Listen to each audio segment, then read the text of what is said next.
Hello everyone. नमस्कार आप सभी को। तो मैंने जैसे कल सिलेबस डिस्कस किया था, आज बुक लिस्ट डिस्कस कर देता हूँ। जो परफेक्ट बुक लिस्ट है, इस बुक लिस्ट को मैंने बहुत सर्च करके निकाला है, प्लस मैं इसी बुक लिस्ट के माध्यम से मैं अपना मेंस लिखता हूँ। सो तो आज हम लोग कंप्लीट बुक लिस्ट डिस्कस करेंगे। बहुत सारे टॉपर्स ने डिस्कस किया है, लेकिन फिर भी मैं लेटेस्ट बुक लिस्ट लेके आया हूँ जो डिस्कस करना इम्पोर्टेंट है। तो आज हम लोग को बुक लिस्ट डिस्कस करना है। तो फिर चलिए स्टार्ट करते हैं। बुक लिस्ट से पहले ये डिस्कस कर लेते हैं कि मेंस जो है ऑल जो है वो ओवरऑल जो आंसर राइटिंग प्रैक्टिस आप कैसे किए हैं वो इम्पोर्टेंट है इसमें।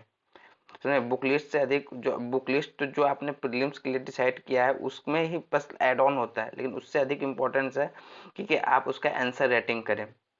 तो चलिए स्टार्ट करते हैं स्ट्रेटजी के साथ अपना। तो सबसे पहले रिक्वायर्ड है पीवाईक्यू। सबसे पहले रिक्वायर्ड है पीवाईक्यू को। पीवाईक्यू का अपना फोटोकॉपी आपके टेबल पे होना चाहिए, मतलब कि कम से कम 7 ईयर्स का, 2023 तक, 2023 तक का, 2023 तक का पीवाईक्यू आपके टेबल पे होना चाहिए। और फिर उसको 560 क्वेश्चन टोटल, वो नहीं तो 500 क्वेश्चन ही लमसम लेते हैं हम लोग, क्योंकि हम हमेशा लमसम में लेते हैं। तो 500 क्वेश्चन का बुक लिस्ट बुक आपके को टेबल पे हमेशा होना चाहिए। और उससे इससे ये फायदा होता है ना कि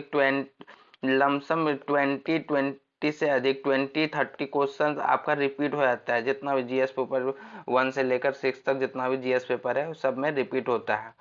तो फिर उसका टिप उस पेपर का आपको प्रॉपर आपका उसका आंसर राइटिंग प्रैक्टिस करना चाहिए, उसको मेमोराइज करना चाहिए, क्योंकि आप जितना समझना था आप समझ चुके हैं, जितना रिटर्न करना था, जितना आपको कॉन्सेप्ट बिल्ड करना था आप कॉन्सेप्ट बिल्ड कर चुके हैं। अब आपको लिखने का बारी है, और लिखना बिना आपको बिना आपको लर्न किए आप लिख नहीं सकते हैं, उसको याद करना अधिक इम्पोर्टेंट है। तो कम से कम 400 प्लस का आपको मॉडल आंसर तैयार होना चाहिए आपके पास, एकदम एक्यूरेट सब, मतलब GS1 GS2 GS3 GS4 का मॉडल आंसर आपके पास जितना भी है, कम से कम 400 से 500 क्वेश्चन का मॉडल आंसर आपके पास रेडी होना चाहिए कि कभी भी आए तो हमें मॉडल आंसर को उल्टा के मैं उसको लिख सकता हूँ। तो ये इंपॉर्टेंट चीज़ था। 500 क्वेश्चन का प्लस आपको मॉडल आंसर आपके टेबल पे हमेशा होना चाहिए। हर रोज कम से कम 10 क्वेश्चन भी याद करना है, याद कीजिएगा तो फिर वो हो जाएगा, आपका 500 क्वेश्चन कंप्लीट हो जाएगा। तो फिर अब मेंस, और दूसरा कि मेंस का हार्ड कॉपी आपके टेबल पे हमेशा होना चाहिए, वो स्टिक कर लीजिए आगे। आगे आप जहाँ पर आपका, जहाँ तक आप दे आपके टेबल के आगे जो दीवार है, वॉल है, उस पर स्टिक कर लीजिए आपका मेंस का हार्ड कॉपी। और हार्ड कॉपी एक स्टिक कर लीजिए, एक हार्ड कॉपी आपके टेबल होने, वो हमेशा आपके टेबल स्टडी टेबल पे होना चाहिए। और उस पे ही स्टिक रहना है ना, क्योंकि आपको पता नहीं लगेगा कि ये, आपको लगेगा कि ये चीज पढ़ रहे हैं, ये चीज सिलेबस में है, लेकिन एक्चुअली वो सिलेबस में होगा कि नहीं होगा वो सिलेबस देखने के बाद ही पता चलेगा। तो सिलेबस देखने के लिए आपको वो चीज पे स्टिक होना पड़ेगा और उस सिलेबस के साथ चलना पड़ेगा। तो और सिलेबस आपका हमेशा, उसका सिलेबस का की पॉइंट आप एक अलग नोट्स बनाइए, जिसमें सिलेबस का आपका की पॉइंट्स लिखा होना चाहिए। और सिलेबस का की पॉइंट से आप मैच करते रहना है, कुछ भी पढ़ना है तो उसको सिलेबस के की पॉइंट से मैच करना है, प्लस सिलेबस के की पॉइंट से मैच करना है। दूसरा ये देखना है कि उस कीवर्ड से आप पिछले पिछले ईयर में कितने बार क्वेश्चन पूछा गया है। अगर उस सिलेबस के टॉपिक से, अगर उस कीवर्ड से, अगर पिछले पिछले 10 साल में अगर क्वेश्चन पूछा गया है तो फिर वो फिर मोस्ट इम्पोर्टेंट रहता है कि उसका आपको प्रॉपर नोट्स होना चाहिए उसका, उस टॉपिक का, उस कीवर्ड का, और फिर उसको मेमोराइज होना चाहिए पूरा पूरी, क्योंकि वो डेफिनेट है कि वो भी रिपीट करेगा, इसीलिए वो सिलेबस, इसलिए आपको स्टिक और सिलेबस आपके हमेशा फिंगर ऑन टंग्स पे होना चाहिए। हमेशा उसको सिलेबस को याद, मतलब कि कभी सुबह भी एक बार पढ़ लिए, एक बार दोपहर में पढ़ लिए, एक बार जिस तरह दवाई खाते हैं ना, जब आदमी बीमार पड़ता है तो दवाई खाता है ना, उसी की तरह आपको सिलेबस आपका हमेशा याद होना चाहिए। और उस चलिए आप, उससे मोस्ट इंपॉर्टेंट चीज है कि आपको कौन सा रिसोर्स फॉलो करना चाहिए। एक्चुअली हिंदी तो 150 नंबर का होता है, और उसमें हम लोग बात कर चुके हैं हिंदी के बारे में कि गद्यांश आता है, मुहावरे आता है, और पत्र लेखन आता है। तो वो तीनों, वो पीवाईक्यू को, पिछले पीवाईक्यू को देख के आप लिखिएगा तो फिर वो प्रैक्टिस हो जाता है। अगर आपको बुक चाहिए तो पीएन पांडे का एक बुक आता है, वो आप रेफर कर सकते हैं, वो आप अपने लिए ले सकते हैं। ऐसे पीवाईक्यू ही सफिशियंट है। और प्लस आपको कुछ जैसे कि व्याकरण, भाषा, सर्वनाम का अगर आपको उसका जानकारी चाहिए तो वो पीएन पांडे से आपको वो चीज़ अपना कंप्रोमाइज कर सकते हैं। ठीक है, अब एससी के बारे में बात करें, ये दोनों जो बुक है, ये दोनों जो है प्लस यूपी स्पेशल, ये तीन चीजें एक्चुअली वो मार्क्स डिसाइड करता है, एक्चुअली वो नंबर डिसाइड करता है, एक्चुअली वो रैंक डिसाइड करता है, प्लस एक्चुअली वो मेरिट लिस्ट डिसाइड करता है। ये तीनों को इग्नोर नहीं किया जा सकता। इसलिए और 150 नंबर का तो हिंदी हो गया, और 150 नंबर का जो आपका एसे होगा उस पर उसका कोई स्पेशल बुक नहीं होता, उसका कोई भी स्पेशल बुक नहीं होता। वो आपका जितना GS1, GS2, GS3, GS4 जितना भी है, और जितना भी है सब कंबाइंड होके वो ऐसे तैयार होता है। और जो वो मैं पिछले वीडियो में बता चुका हूँ कि ऐसे में क्या क्या चीज आता है, वो आप उस वीडियो को रेफर कर सकते हैं। तो आप GS1 का आते हैं। GS1 में पहले आर्ट एंड कल्चर का बात करते हैं। आर्ट एंड कल्चर में एक तो सफिशियंट होता है 11th का, 11 10 का फाइन आर्ट्स है, एक 11 एक पतली सी बुक है, वो सफिशियंट होता है आर्ट एंड कल्चर के लिए। लेकिन फिर भी किसी को लगता है कि नहीं वो सफिशियंट नहीं है, तो आप नितिन सिंघानिया का बुक भी रेफर कर सकते हो। उसमें भी थोड़ा बल्कि है, लेकिन वो भी आपका आपका सफिशियंट है। आप उसमें बहुत सारे ड्रामा, बहुत सारा नया नया चीज अपडेट होता है, क्योंकि एनसीईआरटी जो वो तो पुराना है ना, वो मतलब कि अपडेट तो नहीं हुआ है, लेकिन इसमें ये हमेशा प्रत्येक ईयर वो अपडेट करके मार्केट में आता है। तो आप ये नितिन सिंघानिया ले सकते हैं। और हिंदी माध्यम के लिए विजय वेद सर का एक नोट्स है, वो आपको अवेलेबल हो जाएगा, किसी भी शॉप में अवेलेबल हो जाएगा। आप उस शॉप से वो नोट्स खरीद सकते हैं हिंदी माध्यम वाले, और वो उसको नोट्स से पढ़ सकते हैं। अगर और भी आपको अगर मटेरियल चाहिए तो विजन आईएएस का नोट्स है, वो भी एक आर्ट एंड कल्चर के लिए। सब मैं जिस जिस कोचिंग इंस्टीट्यूट का जो सबसे अच्छा नोट्स है मैं उसी को लाया हूँ। ऐसा नहीं है कि एक विजन नहीं, मैं जिसका मैं पढ़ा हूँ, मैं निकाला हूँ, मैं जान रहा हूँ। मैं मेरे तैयारी करते हुए 5 साल हो गया, 5 साल हो गया, तो मैं जान रहा हूँ कि कौन सा सर का नोट्स किसका जो सफिशियंट है किसी भी स्टूडेंट के लिए। वो वही मैं प्रॉपर इस अपने चैनल के माध्यम से आपको आपको बताना चाह रहा हूँ। तो ये विजन का ये हो गया। और फिर अगर आपके पास कुछ अपना है तब फिर तो स्टिक रहिए अपने पास, क्योंकि वो आपको वो उसको बहुत बार आप पढ़ चुके हैं, वो उसी से वो सफिशियंट है। तब ये सब का कोई जरूरत नहीं है, तब ये सब का कोई जरूरत नहीं है। अगर आपके पास अपना नोट्स है तो इसका कोई जरूरत नहीं है। एक्चुअली मेरे पास भी अपना मेरा नोट्स है। मैं आप लोग को अगर चाहिए तो आप मेरा टेलीग्राम चैनल में ज्वाइन हो सकते हैं। और उस ये है टेलीग्राम चैनल का आईडी, इसमें ज्वाइन हो सकते हैं। और इसमें मैं अपना नोट्स अपलोड कर दूंगा, आप वहां से ले सकते हैं। और दूसरा मॉडर्न हिस्ट्री का बात करें तो वो स्पेक्ट्रम है। स्पेक्ट्रम तो सबके लिए नॉन बुक है, क्योंकि स्पेक्ट्रम इंपॉर्टेंट बुक है। तो स्पेक्ट्रम लेके आप चल सकते हैं मॉडर्न हिस्ट्री के लिए। और अगर इस आपको नोट्स चाहिए तो परमार सर जो है, एक परमार सर है, नेक्स्ट आईएएस में ही पढ़ा रहे हैं, वो परमार सर का नोट्स भी बहुत अच्छा है। मैं परमार सर का नोट्स यूज करता हूँ। मैं पहले यूज करता था, उसके बाद मैं स्पेक्ट्रम का नोट्स स्पेक्ट्रम पढ़ा, फिर ये दोनों परमार सर और स्पेक्ट्रम का दोनों का नोट्स मिला के मैं अपना नोट्स बनाया हूँ। वो मेरे लिए सफिशियंट है। कोई भी ऐसा प्रीलिम्स का क्वेश्चन और कोई भी ऐसा मेंस का क्वेश्चन नहीं है जो उससे उसके अंदर से नहीं आता है, सब वो है। अगर आपको चाहिए तो आप टेलीग्राम चैनल में मैं आप हमको मैसेज कीजिए, इसमें कमेंट कीजिए, मैं आपको अपना मॉडर्न हिस्ट्री का नोट्स भी अपलोड कर दूंगा।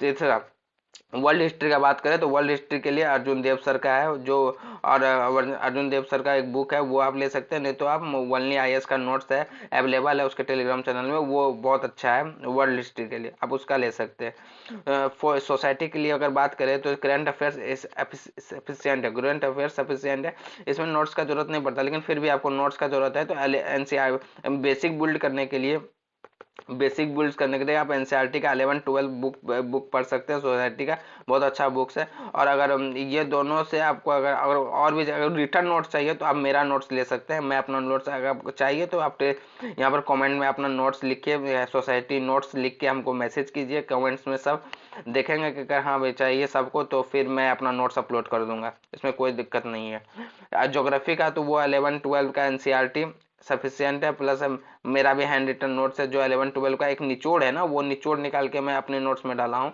जो वो सफिशियंट है। जो मेरे भी नोट्स ये सफिशिएंट है। मैं भी इसमें बहुत ज़्यादा मेहनत किया हूँ, तो मैं अपना वो नोट्स भी डाल दूंगा।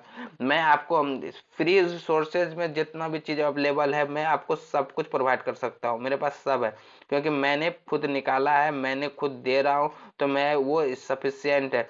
इसलिए उसका टेंशन नहीं लेना है कि कहाँ से मिलेगा। मैं आप अपने मेरे टेलीग्राम चैनल को ज्वाइन कीजिए, आपको वहां से मिल जाएगा। अब GS2 का बात करेंगे तो वो मतलब पॉलिटी के लिए Laxmikanth plus current affairs, governance का आतिश मसूद सर का, एक आतिश मसूद सर हैं जो पहले बाजीराव एंड रवि में पढ़ाते थे। अब एक्चुअली पता नहीं कि वो पढ़ाते हैं कि नहीं पढ़ाते, लेकिन इन सर का गवर्नेंस का नोट्स बहुत अच्छा है। और क्या कर, और इसके बाद फिर आपको वनली IAS का भी नोट्स आपको गवर्नेंस का बहुत अच्छा मिल जाएगा, प्लस करंट अफेयर्स को लिंक करके। सेकंड IRC भी पढ़ना है, और फोर्थ रिपोर्ट, सेकंड IRC का फोर्थ रिपोर्ट आपको गवर्नेंस में बहुत ज़्यादा हेल्प करेगा। ये इसका स्टेट कुछ मतलब कि पॉइंट सब निकाल के अपने आपको एक जगह अपना एक्यूमुलेट कर लेना है, पॉइंट सबको निकाल के, जो कहीं पर भी आप GS1 GS2 GS3 GS4 तक में भी आप पॉइंट्स को यूज कर सकते हैं, क्योंकि गवर्नेंस हर जगह यूज होगा, हर जगह यूज होगा, हर एक पेपर में यूज होगा। इसलिए इसका गवर्नेंस का ये रहेगा।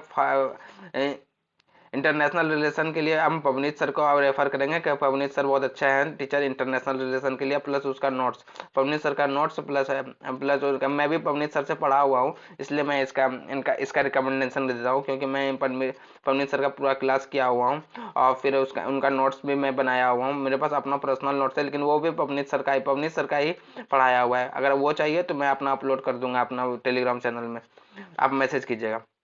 GS3 के लिए इकोनॉमिक्स में 11-12 का इकोनॉमिक्स, मैक्रो मैक्रो और मैक्रो इकोनॉमिक्स, प्लस यूपी का budget, plus Indian budget, current affairs, और एग्रीकल्चर मोस्ट इंपॉर्टेंट है, इसको नहीं भूलना है। एग्रीकल्चर जो है मोस्ट, क्योंकि उससे एवरी एग्जाम में 4 से 5 क्वेश्चन पूछा जाता है डायरेक्ट, GS3 में जो इकोनॉमिक्स से मिनिमम तो 2 पूछता ही है एग्रीकल्चर, इसलिए एग्रीकल्चर मोस्ट इंपॉर्टेंट है, इसको इग्नोर नहीं करना है। वो आपको 500 क्वेश्चन जो प्रीवियस ईयर आप सॉल्व कीजिएगा और उसका मॉडल का आंसर तैयार करिए, उसी में एग्रीकल्चर भी आपका तैयार हो जाएगा, दिक्कत नहीं है। उसके बाद फिर आपको कंप्रिहेंसिव अगर इकोनॉमिक्स का बुक चाहिए तो वो विकास सर का बुक्स है, वो ऑलरेडी मेरे पास PDF है, आपको चाहिए तो मैं अपना टेलीग्राम चैनल में PDF अपलोड कर दूंगा।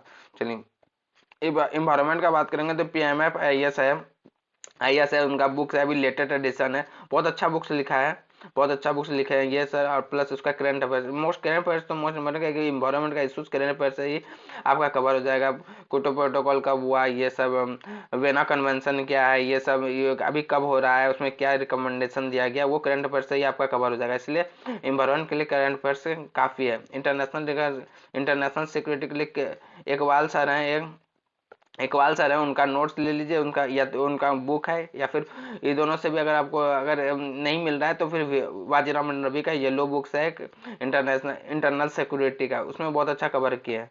अगर इससे भी आपको प्रॉब्लम है, अगर ये भी नहीं मिल रहा है तो आपको PDF मिल जाएगा, PDF है मेरे पास वनली IAS का, मैं वो आपको चाहिए तो मैं वो अपलोड कर दूंगा।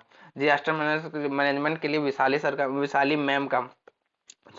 मैम का नोट्स है, वो नोट्स में आपको मिल जाएगा शॉप में, वो नोट्स आप ले सकते हैं, और उसका विशाली मैम आपका डिजास्टर मैनेजमेंट तैयार हो जाएगा। साइंस एंड टेक के लिए करंट अफेयर्स एफिशिएंट है, और इसमें भी मोस्ट इंपॉर्टेंट है बायोटेक्नोलॉजी मोस्ट इंपॉर्टेंट है, कि इसी से रिलेटेड क्वेश्चन आता है। साइंस टेक में सबसे इंपॉर्टेंट वो करंट अफेयर्स है, इसके लिए कोई एक बुक्स नहीं है, इसके लिए कोई स्पेशल बुक्स नहीं लेता है कोई, है लेकिन इसके लिए कोई यूज ही नहीं है, क्योंकि वो स्टैटिक्स कवर करता है, आपको यहाँ करंट से पूछेगा क्वेश्चन, तो वो उसके लिए आपको आराम से इसका साइंस एंड टेक के लिए करंट अफेयर्स पे रिलाई करना होगा, उसमें स्पेशल भाग बायोटेक्नोलॉजी पे। GS4 का बात करें तो लिक्सन का बुक है, इसमें भी वो केस स्टडी वो बहुत इंपॉर्टेंट है, इसमें केस स्टडी आपको कवर करने के लिए लिक्सन का एक बुक है, वो आप ले लीजिए। और उसके बाद फिर उसमें स्पेशल जो वर्ड है उसका नोट्स आपको बनाना होगा, स्पेशल वर्ड्स का नोट्स गूगल सर्च करके आप नोट्स बनाइए अपना एक एक वर्ड का, और प्लस आपको और भी अगर आपको केस स्टडी और भी उसका नोट्स अगर ऐसे लेना है, फुल नोट्स लेना है, तो वनली IAS का बुकलेट है, उसको आप रेफर कर सकते हैं, वो आपको सफिशियंट है, आपको प्रोवाइड कर देगा नोट्स। 5 और 6 का जी 5-6 ये यूपी स्पेशल है, ये यही है गेम चेंजर, क्योंकि ये अभी 1 साल पहले ही ऐड हुआ है, 2 साल पहले ही ऐड हुआ है, इसलिए यही गेम चेंजर है। ये जो और क्राउड जो आएगा और क्राउड जाएगा, उसको थोड़ा सा इसमें प्रॉब्लम होगा। लेकिन जो जो यूपी का ही है, जो यूपी का ही है, उसको इसमें ये 5 6 में प्रॉब्लम नहीं होगा, क्योंकि उसको बहुत सारा जानकारी है, वो बचपन से बहुत सारी चीजें है इसमें। ये इसमें ही मार्क मार्क फेचिंग सब्जेक्ट है ये, यूपी स्टूडेंट के लिए, यूपी स्टूडेंट के लिए। तो फिर ये 5 6 बहुत इंपॉर्टेंट है, इसको इसी यही गेम चेंजर बनने वाला है। तो अगर इसके लिए कोई स्पेशल बुक तो नहीं है, लेकिन फिर भी कुछ मार्केट में बुक अवेलेबल है, उसको उसको देख के आप जो इम्पोर्टेंट इम्पोर्टेंट जो सिलेबस में दिया हुआ है, जो टॉपिक सिलेबस में जो टॉपिक दिया हुआ है ना, टॉपिक दिया हुआ है, उसको उसी टॉपिक पे स्टिक रहना है, ना कि अपना कुछ मास्टर लगाना है कि ये अब प्लस प्रीवियस 1 साल का प्रीवियस ईयर हुआ है पहले इस यूपी का, उसका प्रीवियस ईयर 1 साल का, ये वो ले लीजिए। और प्लस जो सिलेबस में पूछ रहा है बस उतना ही का नोट्स बनाना है, बस उसी के अंदर का पूछा, क्योंकि वो नया सब्जेक्ट है। अभी अभी वो हार्ड क्वेश्चन नहीं पूछ सकता, अभी वो शुरू से स्टार्ट करेगा ना, तो वो आपको वहां से हो जाएगा। प्लस मटेरियल, कोई भी 2 बुक लिस्ट ले लीजिए, कोई भी 2 बुक और उसका मटेरियल्स आप रेफर कर सकते हैं, और उसका शॉर्ट नोट्स बनाइए अपने पास, और शॉर्ट नोट से आप उसको रिवाइज कीजिए बार बार, बस हो जाएगा। यही था, ये कंप्लीट बुक लिस्ट है। प्लस सबसे बड़ा चेंज है कि आपका सबसे बड़ा इंपॉर्टेंट बात है कि ये सब बुक लिस्ट तभी आपका यूज होगा जब आप इसका आंसर राइटिंग प्रैक्टिस अच्छा से कीजिएगा। बिना आंसर राइटिंग प्रैक्टिस ये सारा कुछ बेकार है, कोई फायदा नहीं है। इसलिए बुक लिस्ट के साथ साथ आपको आंसर राइटिंग हर रोज करना पड़ेगा, रोज करना पड़ेगा, तो ही इसका कोई फायदा है, नहीं तो अन्यथा ये सारा चीज बेकार है। चलिए ठीक है, मिलते हैं आपसे अगले GS1 में, GS1 का पूरा एक्यूरेट स्ट्रेटजी के साथ। Thank you.